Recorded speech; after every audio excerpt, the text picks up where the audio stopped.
SEMA 2025 did not disappoint. This was a real treat for me. This is a 1967 Ford GT40, one of the most iconic cars in racing history.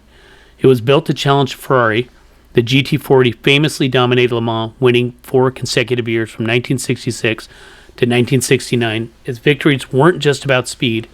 They showcased engineering, endurance, and innovation at the highest level. Low, wide, and perfectly balanced, every curve was designed and engineered for speed and performance on the track.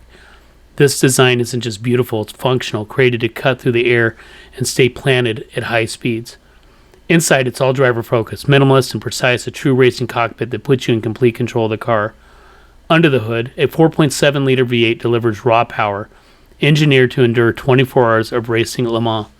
Every roar of the engine is a reminder of its legendary track record. From every angle, the GT40's racing DNA is clear. It's not just a car, it's a piece of motorsport history you can experience. Rare, iconic, and unforgettable, the 67 GT40 remains a symbol of Ford's triumph on the world's toughest tracks and the benchmark for racing excellence that inspires drivers and enthusiasts today.